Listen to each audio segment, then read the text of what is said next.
दोस्तों नमस्कार। फक्कड़ अड्डा में आपका स्वागत है। आज से हम नई शुरुआत कर रहे हैं भारतीय संस्कृति के प्राण तत्व, जिसके अंतर्गत हम सबसे पहले अपने एक धार्मिक माने जाने वाले ग्रंथ महाभारत के विषय में सरल एवं संक्षिप्त रूप में चर्चा करेंगे। हमारी भारतीय संस्कृति का महान ग्रंथ महाभारत माणिक्य का अक्षय भंडार है। इसके चिंतन मनन श्रवण अध्ययन अध्यवसाय से कुछ सुधीजन मोती बटोर लाए तो कुछ के हाथ सीखनियाँ लगी। इसी ग्रंथ पर आज हम चर्चा करेंगे। इसके कथानक, इसके रचयिता, इसकी रचना काल और इसके कलेवर के बारे में, और क्रमशः वीडियो के माध्यम से हम इस विशाल ग्रंथ के बारे में जानकारी प्राप्त करेंगे जो आपको पसंद आएगी, जो एक हर एक भारतीय से लेकर बड़े स्तर तक प्रतियोगी परीक्षाओं में भी तैयारी करने वाले छात्रों के लिए लाभकारी सिद्ध होगी, मुझे ऐसी आशा है। हम इसकी प्रस्तावना में आज शुरुआत करते हैं।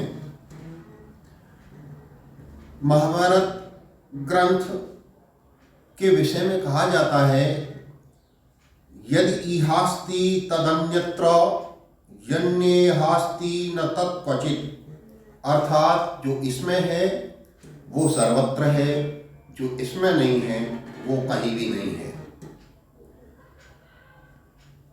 महाभारत ग्रंथ के विकास की मुख्य रूप से विद्वानों ने 3 अवस्थाएं मानी हैं, जिसमें पहली अवस्था जय नामक ग्रंथ से मिलती है, जो 8000 श्लोकों में वर्णित है, और शायद इसका नामकरण जय कौरवों पर पांडवों की विजय गाथा के रूप में वर्णित किया गया है, इसीलिए इसका नाम जय रखा गया होगा।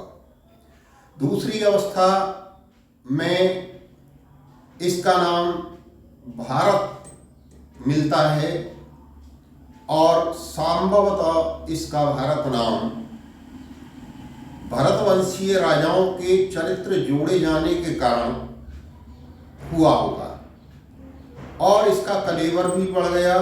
8000 श्लोकों में बद्ध जय नामक संहिता भारत ग्रंथ के रूप में 24,000 श्लोकों में पहुंच गई।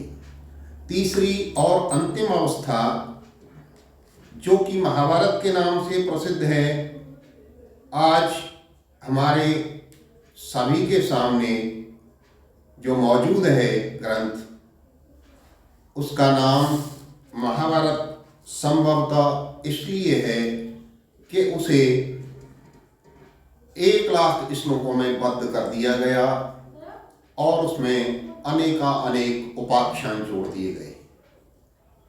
इसे शतशास्त्री भी कहा जाता है। इनके रचयिता के विषय में कहा जाता है कि इस ग्रंथ के रचयिता महर्षि वेदव्यास हैं। उनका जन्म यमुना के किसी द्वीप पर हुआ था, इसलिए उन्हें द्वैपायन भी कहा जाता है।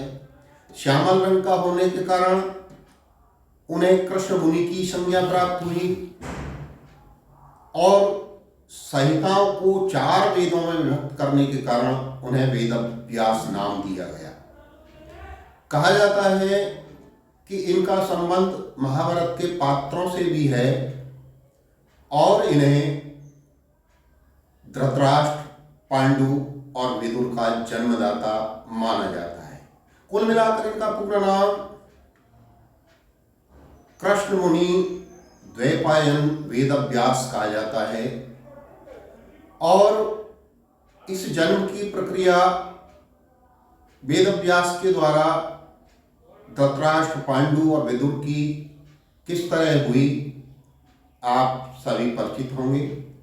अगर नहीं परिचित हैं तो एक नई वीडियो में एक नए शीर्षक महाभारत के अनूठे प्रसंग के अंतर्गत मैं इन्हें प्रस्तुत करूंगा, जो बहुत ही अनूठे, रोचक और अनजाने हैं।